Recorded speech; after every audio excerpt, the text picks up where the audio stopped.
Well, here it is, everyone. Sooner than you expected? Definitely sooner than I expected. But like I said in my Twilight video, my return to YouTube is glorious. This was actually a lot more enjoyable than I had been anticipating. I've rewatched 100 before, but usually only season 2 and 3 because Lexa, duh. So going back to season 1, I'd been anticipating being bored or just irritated with the delinquent shenanigans. What a pleasant surprise it was for me to be so invested that I binged it all in like 3 days. There was so much I'd forgotten, and there was so much that I remembered, but that I never really thought about because of how much things change in later seasons. It was a fun time, let's just say that. I won't waste time with some long intro because we have a long video ahead. So, the 100 season 1, let's talk about it. In case you haven't watched my Avatar The Last Airbender Season 1 videos, this is how I'll be doing my series breakdowns. There are 4 categories: character, plot, filler episodes, and wow moments.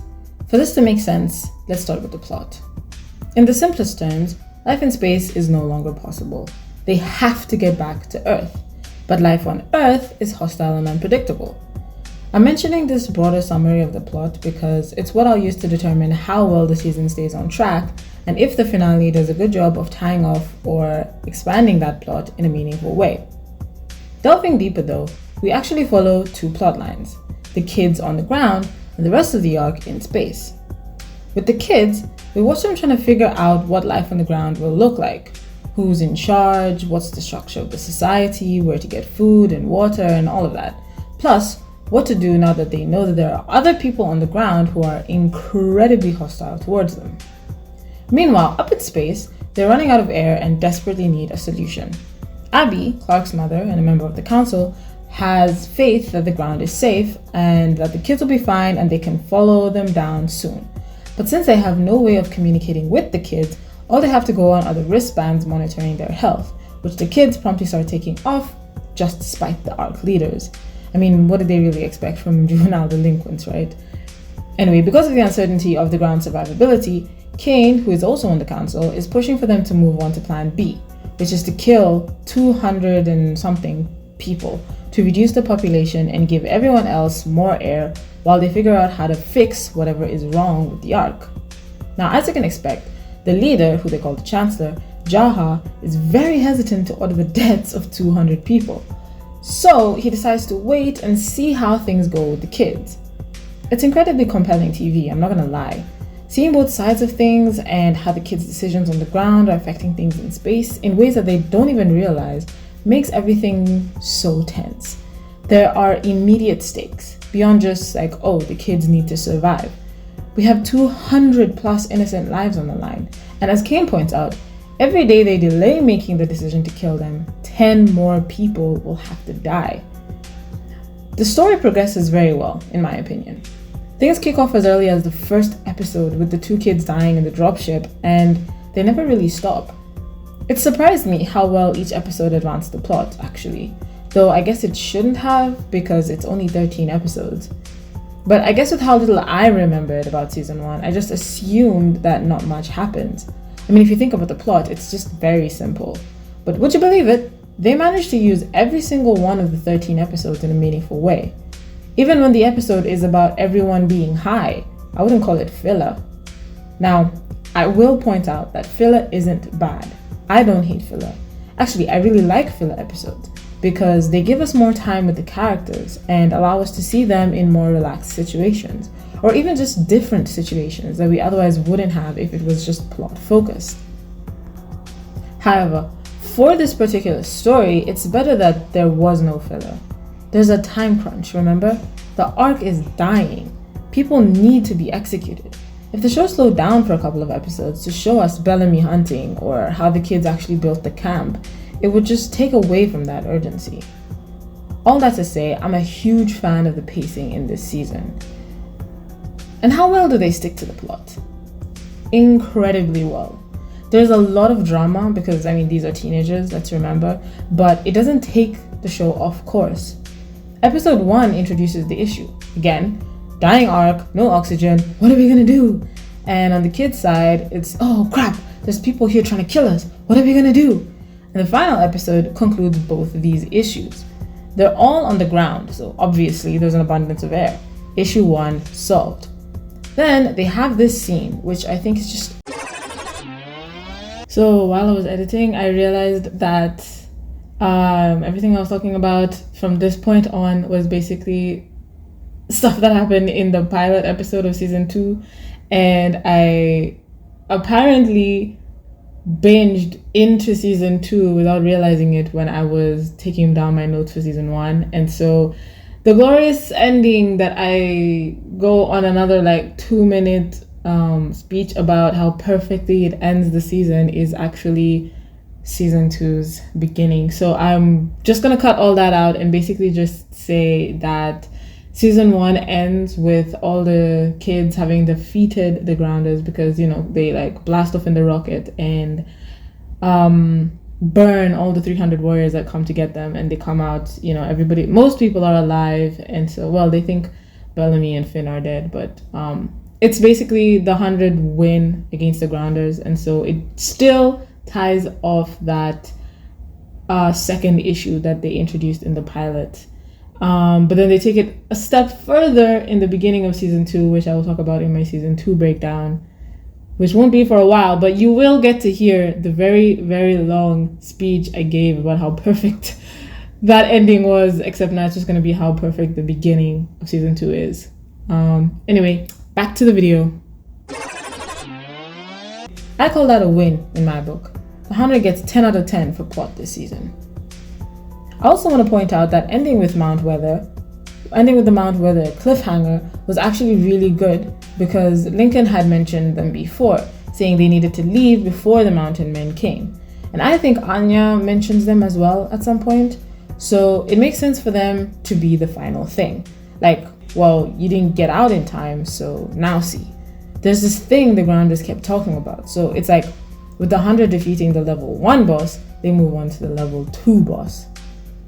I'll touch on this more in the character section, but there are the subplots as well, of course. The romance between Clark and Finn, the triangle that then forms because of Raven's arrival, which, believe me, I will be talking about. There's Octavia's relationship with Lincoln, the drama around Clark and her mother, and politics on the Ark, which actually they really don't flesh out that well, now that I think about it. It's a very small subplot that suddenly becomes very important towards the end because suddenly there's a coup and people are willing to let everyone on the Ark die. Not just the Chancellor or the Council, most people. It would have been better to actually show that discord between the workers and the rest of the Ark members. Spend more time with this blonde woman, the workers rep, whose name I just will never remember, before revealing that she's evil. I mean, it's pretty obvious from the beginning that she's bad, and while I might understand why people follow her, she literally blows up children in order to try and kill Jaha. There's no amount of, the council doesn't care about the workers that can justify this, and their decision to go ahead and separate from the Ark despite being told that it will kill everyone else, many of whom are workers like them. You know what? I might bump the 10 out of 10 I gave for plot earlier down to an 8 because of this, actually. Because it plays such a huge part, but it isn't set up very well. Most of the political stuff focuses on Kane, so if he was the one who suddenly leads this coup in the end, it would make more sense. Instead, as I said, they shoehorn in this woman, making it seem like she's been acting in the background this whole time, but they didn't show us. Back to the other subplots. There's Bellamy's crime of shooting the Chancellor and everything he does to make sure he doesn't get caught. Now, this in particular is so important in the first half of the season because it directly affects what's going on up in the Ark. Clark tells them that the wristbands are telling the Ark that the ground is survivable, which will allow them to come down to Earth, and Bellamy knows that once they get down to Earth, he'll be killed for shooting the Chancellor, who he thinks is dead. So, he convinces people to take off their wristbands, which makes the Ark Council think the kids are dying from radiation and leads them to vote on killing the 300 plus people to conserve air. When Raven gets sent down, he goes to steal her radio, which prevents them from contacting the Ark in time, and the 300 people die. He also adopts this whatever the hell we want mantra, though it's so ironic that he keeps saying this and yet expects everyone to obey him without question. I think he mostly wants this whatever the hell we want philosophy because it encourages the delinquents not to listen to Clark and Wells, who are actively trying to communicate with the Ark. I couldn't really say if he'd still want that even if he hadn't shot Jaha, because he does still hate the council for killing his mother and locking Octavia up. But if not for the whatever the hell we want mantra, the kids wouldn't have gotten so unruly, they wouldn't have tried to hang Murphy for killing Wells, and Murphy wouldn't have been banished. This is so important because he gets captured by the Grounders and tells them everything about the 100. Plus, when the Grounders let him go, they send him with the poison or whatever that makes everyone sick and kills a few kids. Then, he kills 2 kids and tries to kill Bellamy, shoots Raven, and may or may not have started this fire that destroys all their food and forces them to go out and hunt, which is when Finn and Clark get captured. Lincoln saves them and fully cements himself as a traitor. Wow, Bellamy is actually so important to the story. Without Bellamy, so much doesn't happen. Actually, with that, let's just go into the characters. They do a good job of setting all the characters up so that we understand all sides of the story and which characters land where. We understand everyone's motivations, or even if we don't know their exact motivations, we at least understand their character enough that their actions make sense. We know how all our main characters feel about each other, what their morals look like, their strengths, and their weaknesses. Our main character. Right off the bat, my first thought is, Clark is less annoying than I remember. I cannot tell you guys how much I have disliked Clark. For years, she was one of the series' low points for me. I like her most after she adopts Maddie because she stops being so whiny about how she didn't have a choice when she just done something horrible. She owns it. Yeah, I will screw you all over to save my daughter. And I much prefer that version of Clark.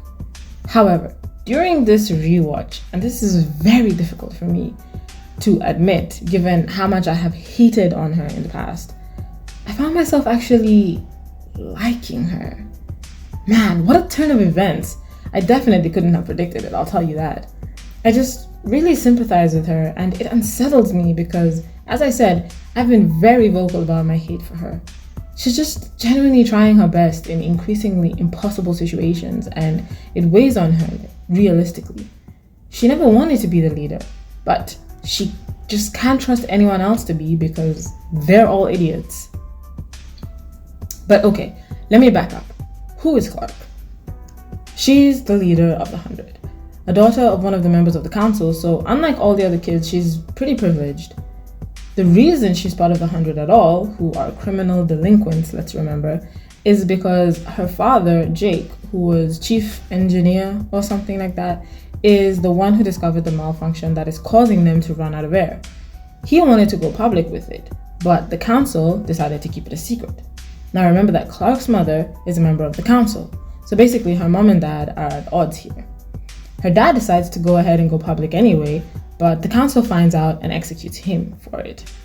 All crimes committed by adults are punished by execution. Now you see, Clark is a problem because she hasn't exactly done anything wrong, but she knows about the malfunction, and she promised her dad that she would warn everyone in front of a bunch of guards. So they decide to lock her up as well. Bada bing, bada boom, she's a prisoner when they decide to send them down to Earth. She rises to leadership position pretty much from the jump, and I think this is a mixture of things. For one, she's just older than a lot of the 100. She was 1 month away from turning 18, and 18 is when you get released from prison, either having served your time or to be executed, depending on the results of your review.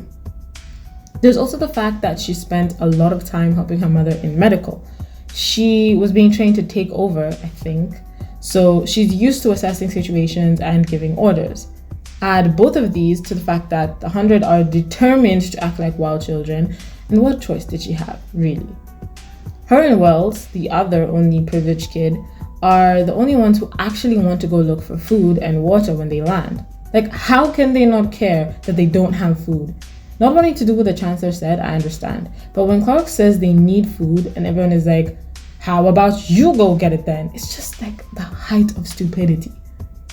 This watch around, I've actually noticed how quickly Clark grows up and how smart and calculating she is. And I guess that's given me like a new appreciation for her. Ugh, yuck. Take, for example, the episode when everyone is tripping balls. Bellamy, Monty, Jasper, everyone is hallucinating, but they don't know it. Yet it only lasts like 2 seconds for Clark before she's like, wait, how is this possible? And this is why Lexa loves her. I see it now. She's genuinely very smart, very rational. She's able to keep her head in a crisis, and that's why the 100 always look to her. I wonder why Lincoln sees her as the leader though. When he agrees to set up the meeting with Anya, he says, I bring my leader, you bring yours. Then when Finn says Bellamy will never agree, he says, not him, Clark. But why? Bellamy is the one who had him chained up. He was the one giving orders to the people guarding him. He was the one deciding who could come up and when. Clark tried to get him to let Lincoln go in the beginning, and he refused. What is it that made him decide that Clark was the leader? The only thing I can think of is that when they were trying to decide if they should torture Lincoln, Bellamy waited for Clark to tell him to do it before going ahead. So it's like, Bellamy's in charge of everyone, but he listens to Clark sometimes. So ipso facto, Clark is in charge of everyone? Anyway, the point is, I like season 1 Clark, much to my astonishment. As I said, let's see how long it lasts. I know for a fact that somewhere along the line, I will begin to hate her again, and balance will be restored to the world. Our second mainest character. Is he, actually? I don't know, but I think so. He and Clark lead the 100 together, and his actions and decisions drive the plot forward just as much as Clark's. So yeah, I say he's our second main character. He's the oldest member of the 100, Octavia's brother, and a former member of the Guard. Now this is important because he's the one who basically leads all military operations for the 100. I've already said a lot about him earlier, so I won't do too much. More than anyone, I think his character goes through the most change this season. He starts off this arrogant, antagonistic, basically always doing the opposite of what Clark and Wells want. He's a jerk, to put it simply. But then slowly he gets redeemed. First, he can't kill this kid who's been burned in the acid fog, despite going on and on about how he wants to kill Jasper to put him out of his misery. And it shows that some of this bravado is an act. Then, after the 300 plus people get killed, he changes, now working with Clark more often than not. Even when he doesn't agree with her, he at least hears her out. They argue and they clash, but there's a respect that grows between them.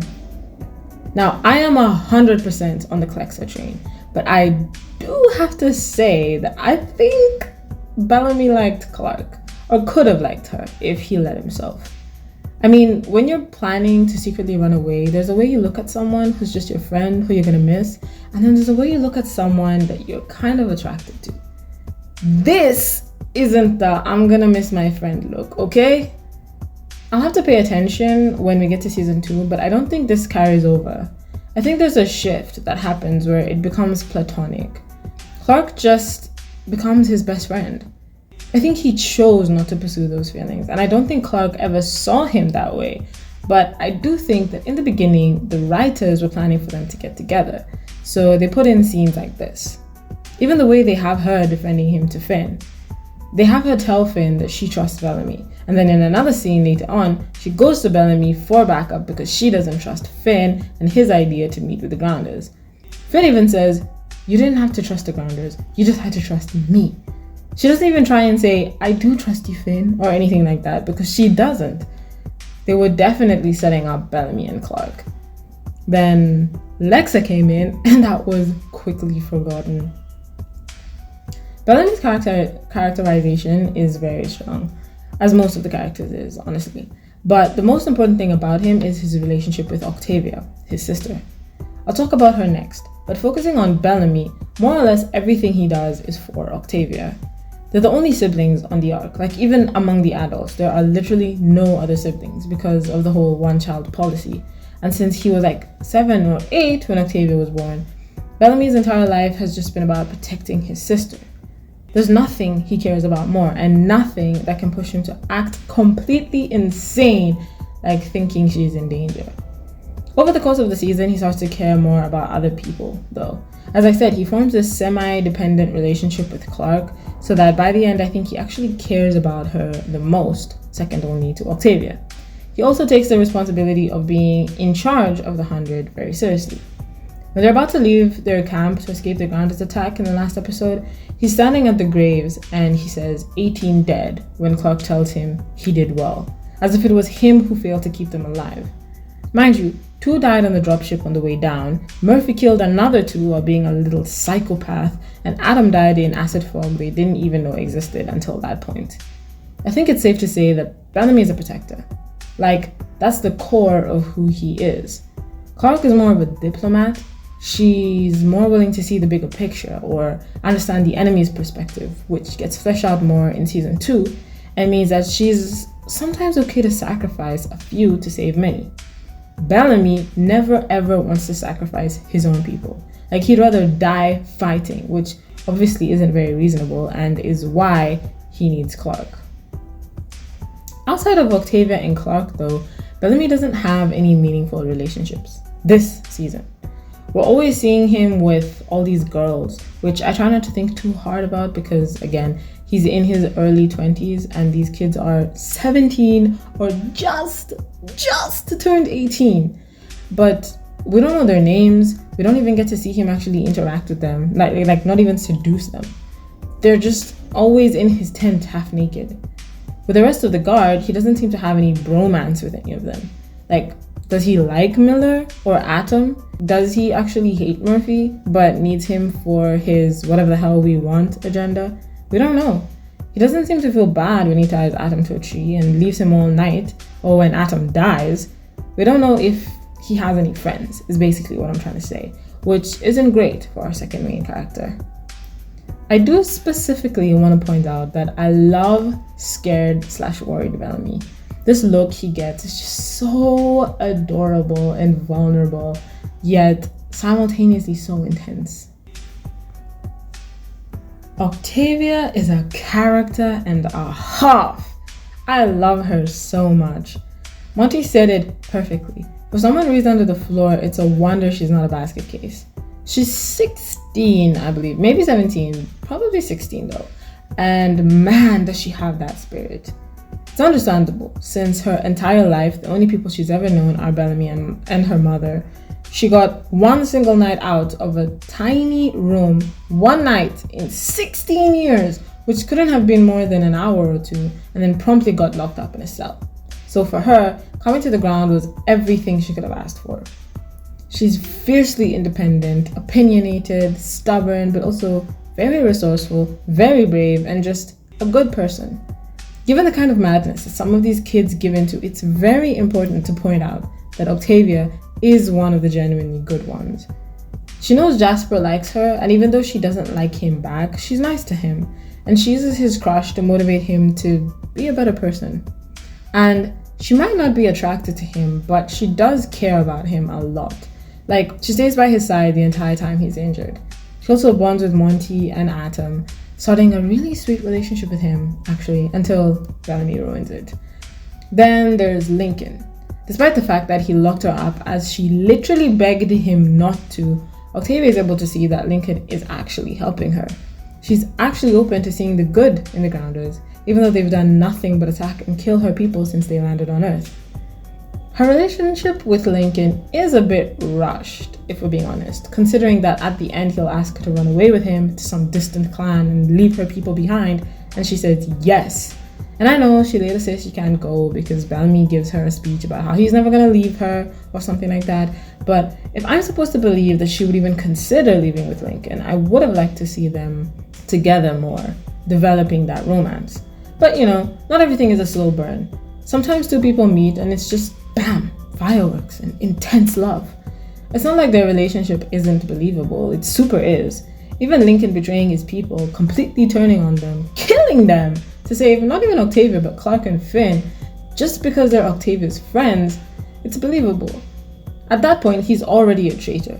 He was planning to run to Flow Crew before this. He just stayed behind because he was worried about Octavia. The interesting thing about Octavia is that she doesn't feel like a member of Sky Crew. Because of how she was raised in total isolation, she doesn't particularly care about any of the Sky Crew except Bellamy. She doesn't feel any loyalty to the 100, so falling in love with the Grounder and learning their ways is easy for her. She never got to be a part of society on the Ark. She didn't have any friends, and she hates all of their leaders. So again, when they got to the ground and she was presented with an alternative option, a culture she could join with people who didn't see her as the girl under the floor, it's not surprised that she jumped at it. Most of the time, she acts a certain way because it's the right thing to do. Not because she has to protect her people like Clark or Bellamy, but just because it's the right thing. Whether that means fighting for Sky Crew or the Grounders doesn't matter to her. I'm gonna have to keep an eye out for this, but I'm pretty sure that all the way up until she forces people to be cannibals, Octavia stuck to her morals. Again, it's interesting that she cares so much about people when she was raised in isolation. I wouldn't have blamed her for only caring about Bellamy or being emotionally stunted. Now, I need to go back to that scene when Lincoln chained her up, because what the hell is this amazing acting, and how did it make it into a CW show? For the whole episode, we've been learning about how she was kept under the floor, let out for one day, and then locked up again. So him chaining her up while she begs him not to, god damn, it just hits different. And I love that they don't have her beat us over the head with the no, please don't lock me up again. I spent my whole life locked up. They know, we know, and they just let the acting and the crying do the talking. Perfection. He's not the main character, the next main character in line, but it makes more sense to talk about him now since I just did Octavia. I've said most of what you need to know about him already, so I'm just gonna give you a summary. He's a badass Grounder who looked... Okay, you wanna know how good he looks? When Clark is trying to convince Bellamy to let Lincoln go, she talks about how his people are gonna come looking for him. And she says, "Look at him, we don't stand a chance." And it makes me laugh out loud because for real, if I saw Lincoln and then I was told a bunch of warriors who look like this were gonna come after me, I'd be shaking in my boots too.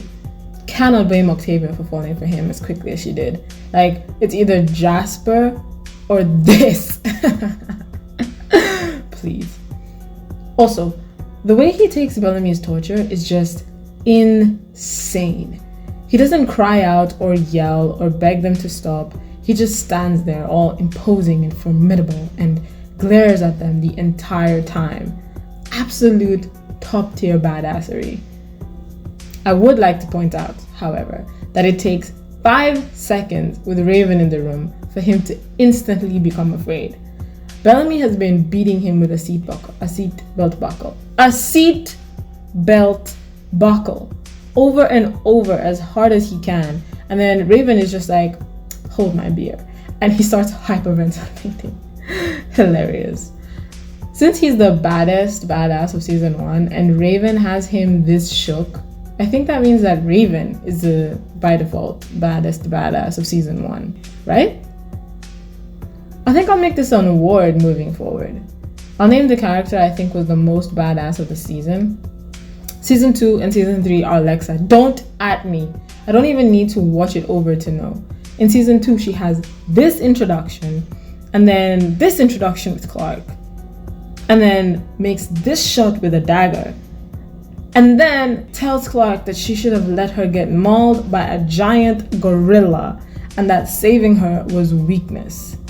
In season 3, she kicks a man off a tower for disagreeing with her and has this fight with Rowan.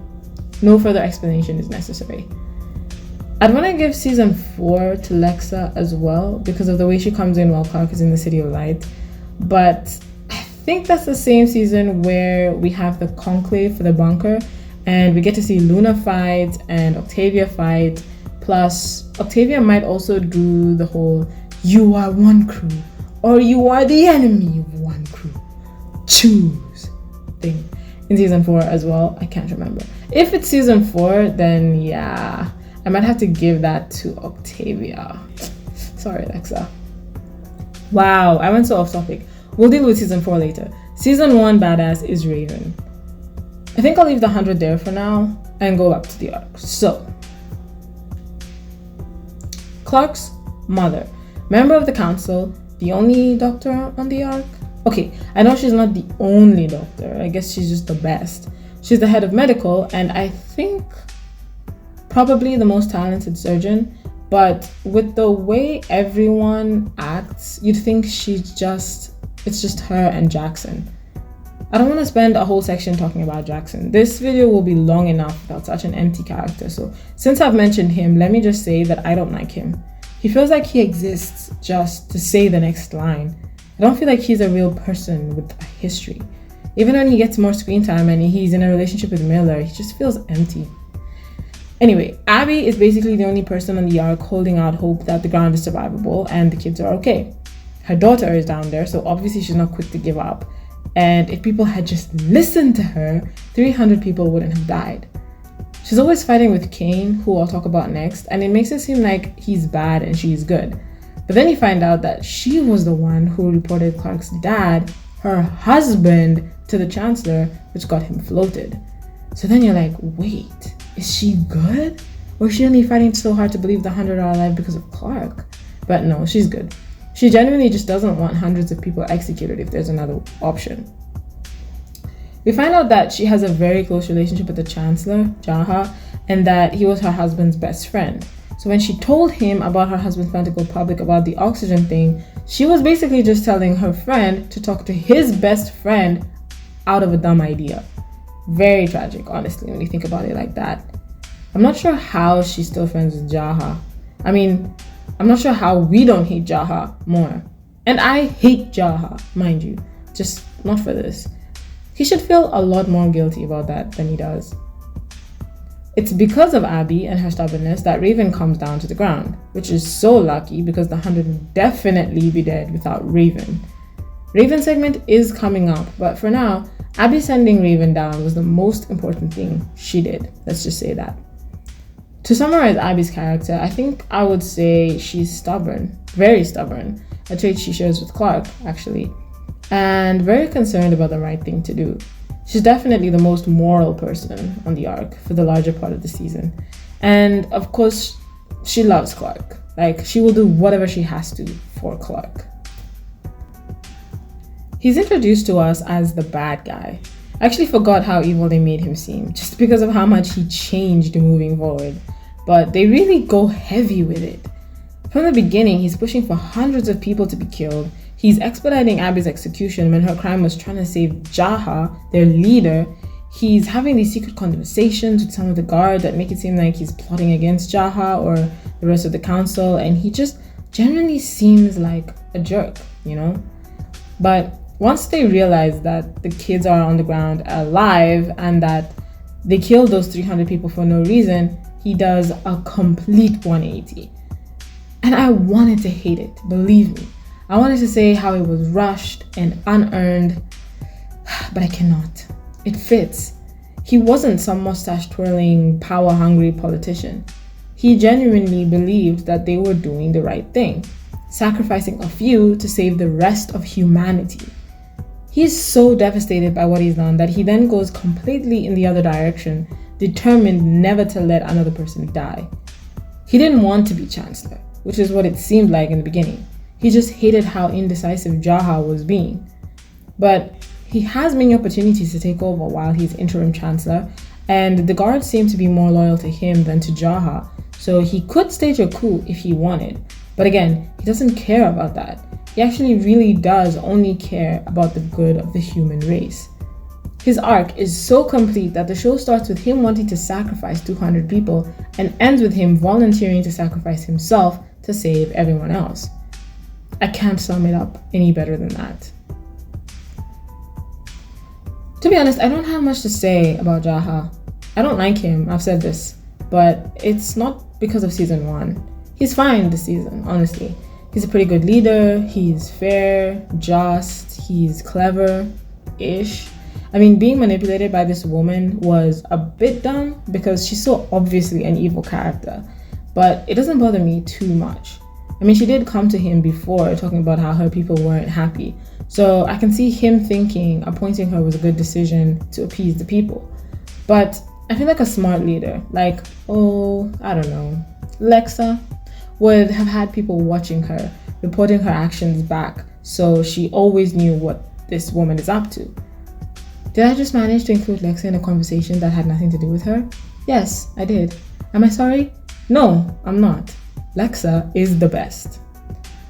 And the point is, Jaha seemed to trust this woman a bit too much, considering he starts off very suspicious of her. Come to think of it, if Kane was Chancellor, I think he would also have had someone keeping tabs on her. Kane post-culling of the 300, that is. The one thing I don't like about Jaha was that he was willing to believe the ground was fine until he found out his son was dead.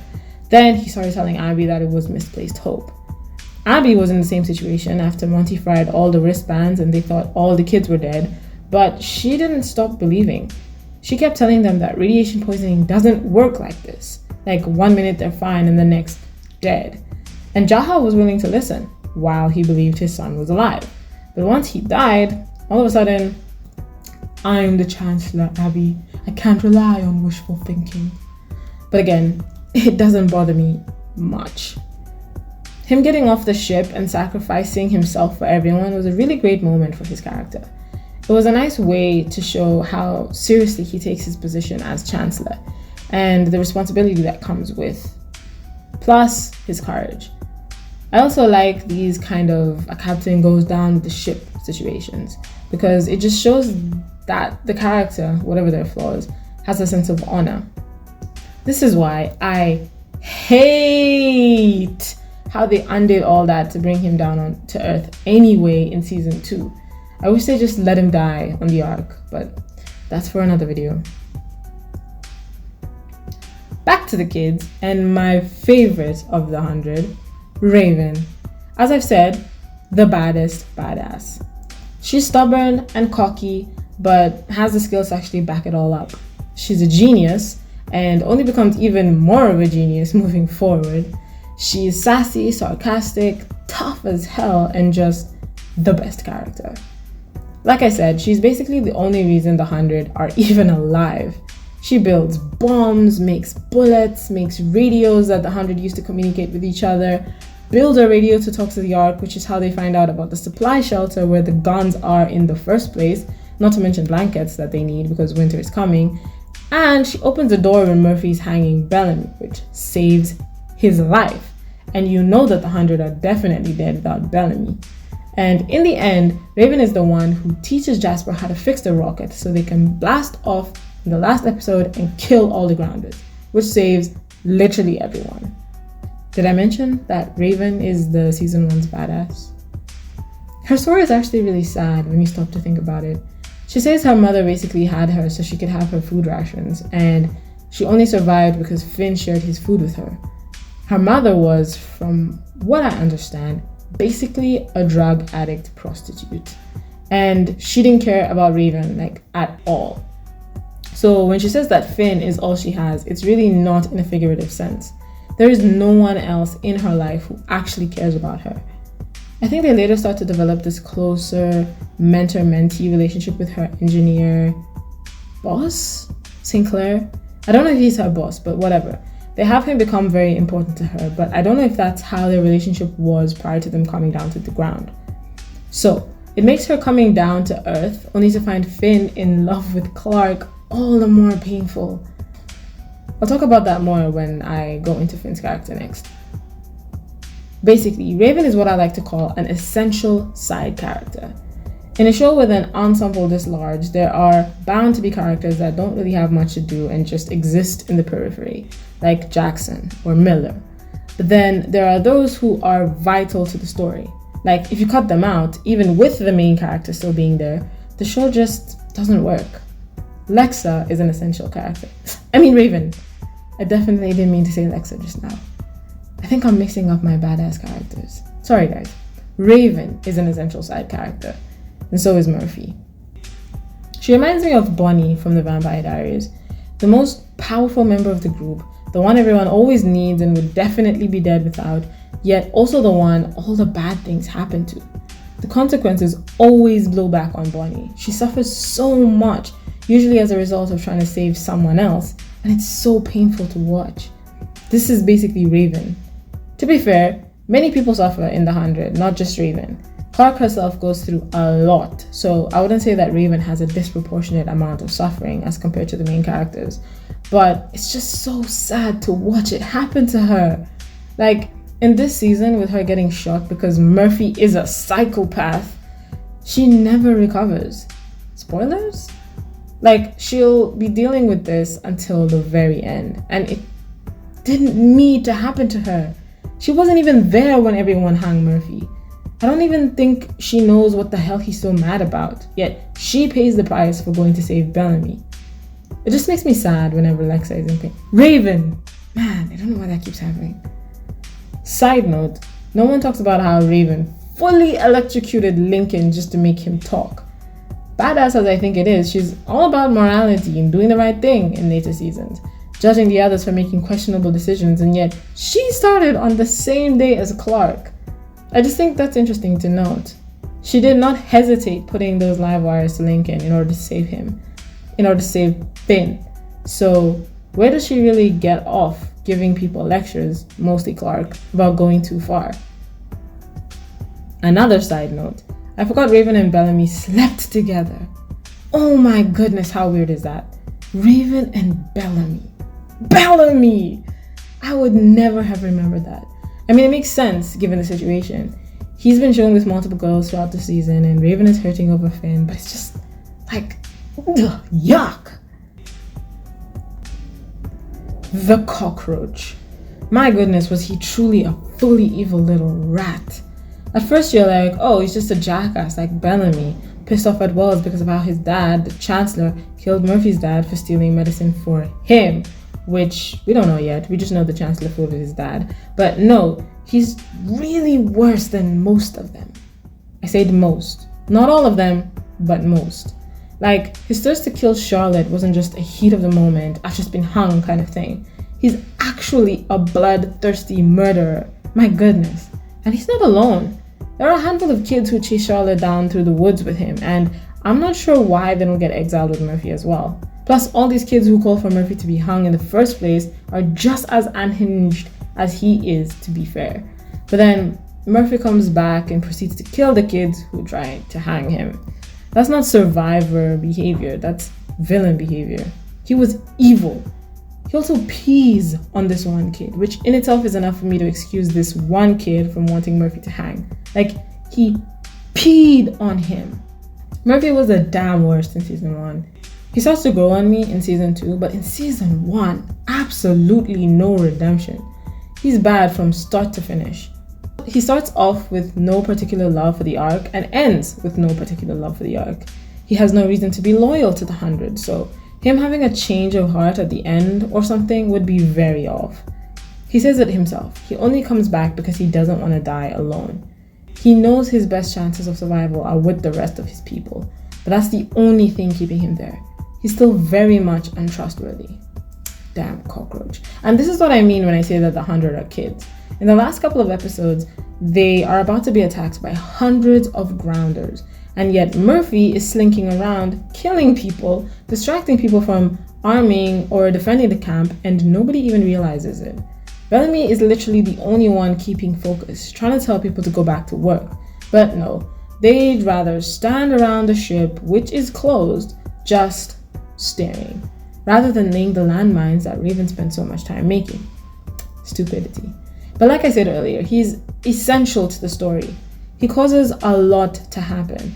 He moves the plot forward, evil and annoying as he is. His selfish actions and decisions have big consequences, and that makes him compelling.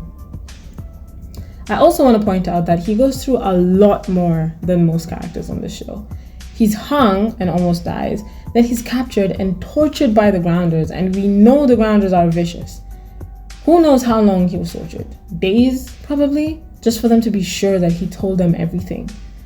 Then he has this disease, whatever it is, that the grounders infect them with, and then before the battle, he's captured again and tortured some more. Murphy's been through a lot, man. Doesn't excuse his actions, but it just kind of makes sense for him to be so angry when you think about it like that. I'm going to talk about these two together because I think they serve pretty much the same role. They're the real kids, the ones that Clark and Bellamy are always referring to when they say my people. They're the innocents. They just want to have fun and get drunk and kiss a girl for the first time. Including them is very important because it gives us people to care about in the larger 100 group. It gives us faces to picture when, again, Clark or Bellamy have to fight to save their people. Monty even tells Finn, Jasper looked up to you, when he thinks Finn isn't acting very noble. It implies that they're not on the same level as our main characters, despite being the same age. That said, they do step up when the need arises. Jasper saves Octavia from this giant snake thing that we never see again, actually. He saves Clark from the Grounders, if you choose to look at it that way. He volunteers to go look for Octavia when she's been taken by Lincoln. He takes the shot to blow up the bridge when Bellamy is too sick, and he finishes rigging the ship so it blasts off and burns all the Grounders, under Raven's instructions, of course. And Monty, he keeps brewing alcohol. What more do I need to say? Their friendship is also very important to the story. Everyone else is always so angry or talking about how they hate the Ark or being a cockroach. But these two are just two best friends, having a good time. They serve as kind of like the heart of the story. Their jokes and lighthearted nature are what the 100 are fighting for, basically. The freedom to just have fun and not worry about anything. They're a fun time. I love them both. Monty's sass makes me laugh, and it was interesting to notice that Jasper's character has been consistent since season 1. Like, we thought he lost it after Maya died. Again, spoilers? And he was all like, why are we still fighting, guys? Like, let's just let the inevitable happen. But nope. In episode 6, when they're being picked off by the Grounders, he's immediately just like, get it over with, just kill us already. Love Jasper. And I know it's not the same. Like, the tone is very different because in one, he's depressed. But I just mean that his ability to face down death was established super early on. Okay, let's finally talk about Finn. For one, I think the actor who plays him is the weakest in the show. No hate to him, it's just what I noticed. He makes weird facial expressions or takes weird pauses after or before a sentence, or will look very meaningfully at Clark when the moment doesn't really call for it. Then there's this moment when Anya shows up at the bridge and he just grabs Clark's hand. Like, why did he do this? He does it so aggressively, and I have no idea if it's supposed to be him attempting to protect her or him trying to show that they're together or something. It just doesn't make sense in the context of the scene. Other than the acting though, I don't have any feelings about Finn. I can see why Clark would like him. Everything is so serious and scary, so having someone who makes you laugh and takes some of that burden off of you can be a blessing. I do think his sudden overwhelming desire to make peace with the Grounders comes a bit out of nowhere. If he'd talked to Lincoln a bit more, or if we'd found out that whenever he sneaks off it's because he found a village nearby and he just watches them and it made him realize that they're not just savages, it would have felt more natural. But as it is, he wakes up from being stabbed by a Grounder who, last he knew, had kidnapped Octavia, and is just like, guys, I think we should hear them out. Then there's his relationships with Clark and Raven. Oh man, this might be a hot take, but I wouldn't really call it cheating. As soon as he watched the video of Jaha telling them they're going to the ground, he thought he was never gonna see Raven again. He doesn't know that the Ark is dying and that everyone else might be coming down to the ground soon as well. Jaha just says that they're being given another chance, so as far as he knows, he's either gonna die from radiation or spend the rest of his life on Earth while Raven is in space. Was it fast? Yeah, but people fall in love in life and death situations all the time. It's literally the plot of most disaster movies. Plus, it's slower than Octavia falls for Lincoln, so... Now, once Raven comes down, I don't love how he handled it, but let's consider a few things. 1, he's 17 or 18. 2, both girls stubbornly refuse to let him talk about it. Like, he tries multiple times to talk to them. Raven practically begs him not to bring it up, and Clark shuts him down, telling him it's over, and then ignores him. He He's not my favorite guy, but he's not a jerk. They won't let the boy think. Plus, he nearly dies. And don't forget how dependent Raven is on him. Like, she's desperate to have him, and he knows he's all she has. So he's not in any rush to push her away or hurt her. And he's 17 or 18. Now, here's the interesting thing. He's our main character's love interest, and yet I wouldn't call him an essential character. I almost feel like Jasper is more important to the story than Finn. If we take him out, Raven doesn't come down to earth, which is very bad, as I've already established. But that's about Raven, not Finn. What is it about who Finn is that is essential to the story? Bellamy is a protector, and his determination to protect his sister drives the plot forward. Murphy is a selfish prick, and his decisions drive the plot forward. Clark is a decisive, strong-willed leader, and her actions drive the plot forward. What does Finn do that substantially affects the story? Nothing. He orchestrates the meeting with the Grounders, but that doesn't change anything. The Grounders were going to attack before the meeting and proceed to attack after it. Lincoln says himself that he isn't considered a traitor because of the failure of the meeting, but because of his actions surrounding Octavia. Finn basically serves no purpose other than to have a reason for Raven to calm down, and that's bad. He's definitely the weakest written character of season 1, and when you pair that with the fact that the acting isn't even good, you can see why I don't like him. It's quite unfortunate that he's the love interest for the main character and the coolest character, because we're forced to see a lot of him. 1 out of 10 character. Before I go to the wow moments, I want to say a few things that aren't really specific to plot or characters, but I noticed and I want to point out. First, I love that from the very first Grounder they show us, we see their total willingness to die. Like, I might die is not a reason for a Grounder not to do something. Lincoln won't tell Bellamy what he wants to hear because he isn't afraid of dying. Clark herself points out how often Lexa talks about her death in this casual way. Anya jumps into the dropship alone with no backup and no way out, and even when Clark points out that there's no hope of her making it out alive, it's like, meh, I'm taking as many down with me as I can. I'm gonna try keep track of how other Grounders like Indra show this trait in later seasons. I also noticed that the Grounders weren't speaking Trig, which they do a lot of in season 2. I'm not sure why, because they have the scene of Lincoln teaching Octavia how to speak Trig, so it was clearly already developed. Yet when the Grounders talk to each other, Anya or Tristan, giving orders, they speak English. But in season 2, they speak Trig.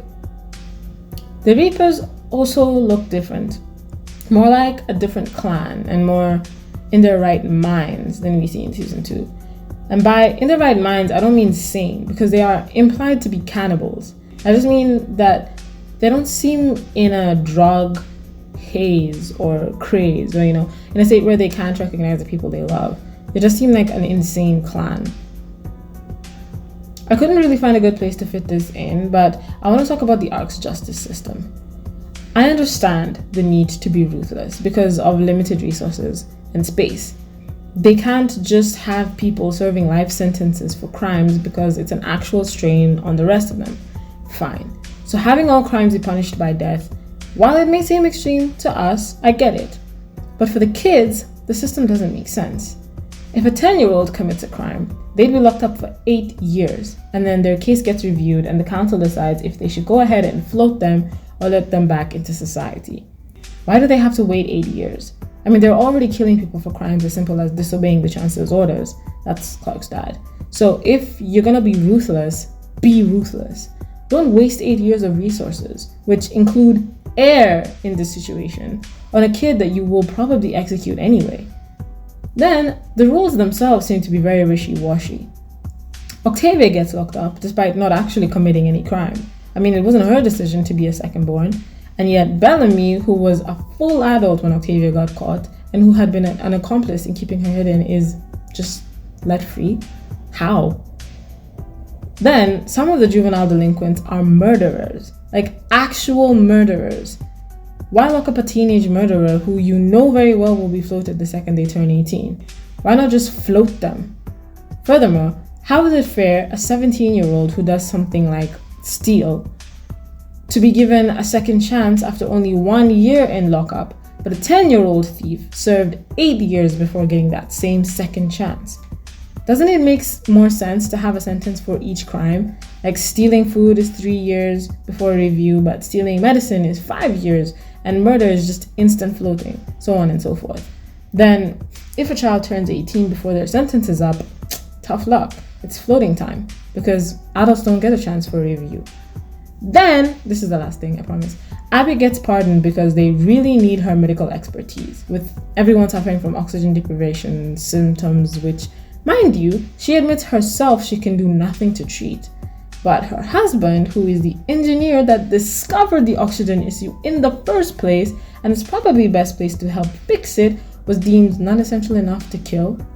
Make it make sense. Okay, now let's go into...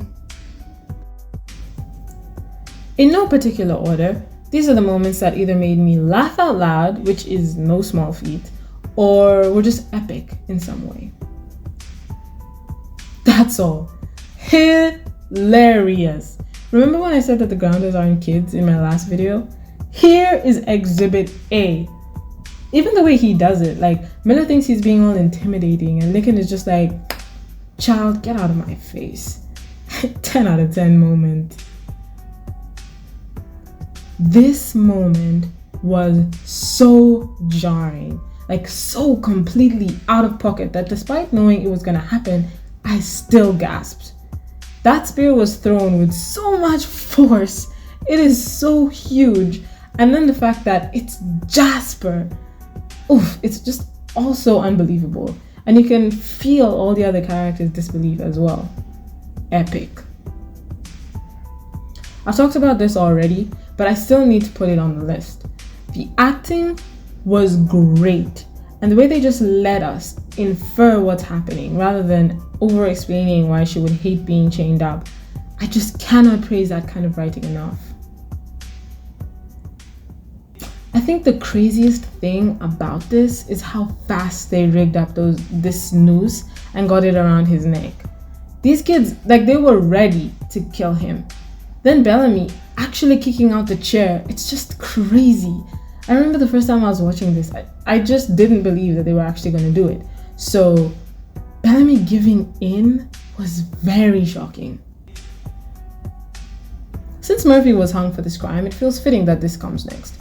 It's the fact that she's been talking about her nightmares all episode, how so many people keep giving her different advice about it. So when she stabs him, you're shocked, like A, that this sweet innocent girl has actually done this, and then B, because it's like, oh no, like poor baby, that's not what they meant. A jaw-dropping moment, if ever there was one.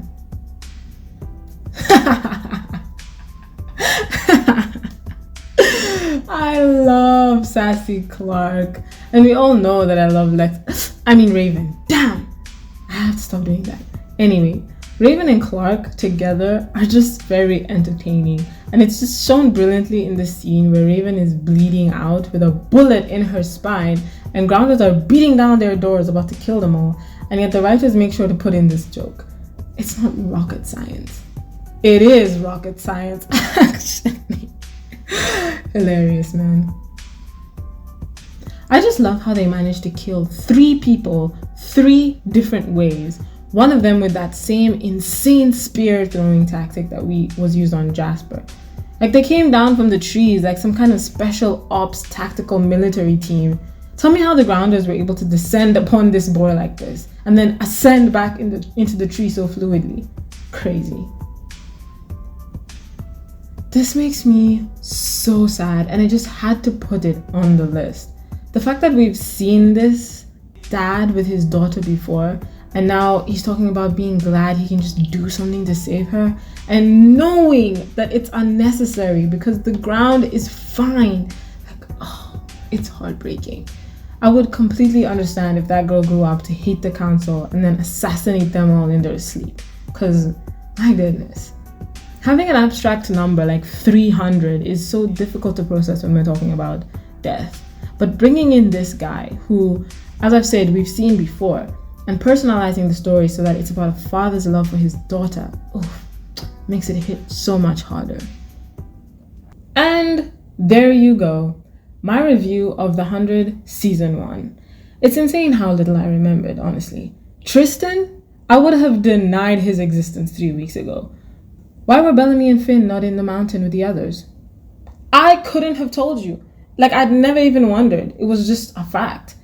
Murphy hanging Bellamy? Bellamy sleeping with Raven? Like, none of this was stored anywhere in my memory. Season 1 was actually insanely good. If I had to rate the season out of 10, I'd give it an 8. It's a very solid season. A great introduction to rich and compelling characters and a plot premise that is very interesting to watch unfold. I'll say it again. Our Season 1 Badass Award goes to Raven Reyes, who also happens to be my favorite character of the season, which might not always be the case moving forward. I'll also give an award for the most disposable character. Season 1's disposable character is Finn. Finn... Do we know his last name? Even if we do, the fact that I cannot remember it is proof enough that he deserves this award. So, did I miss any of your favorite moments? Who's your favorite character and why? It's unlikely, but do you think there's another candidate for either Season 1 Badass or disposable character?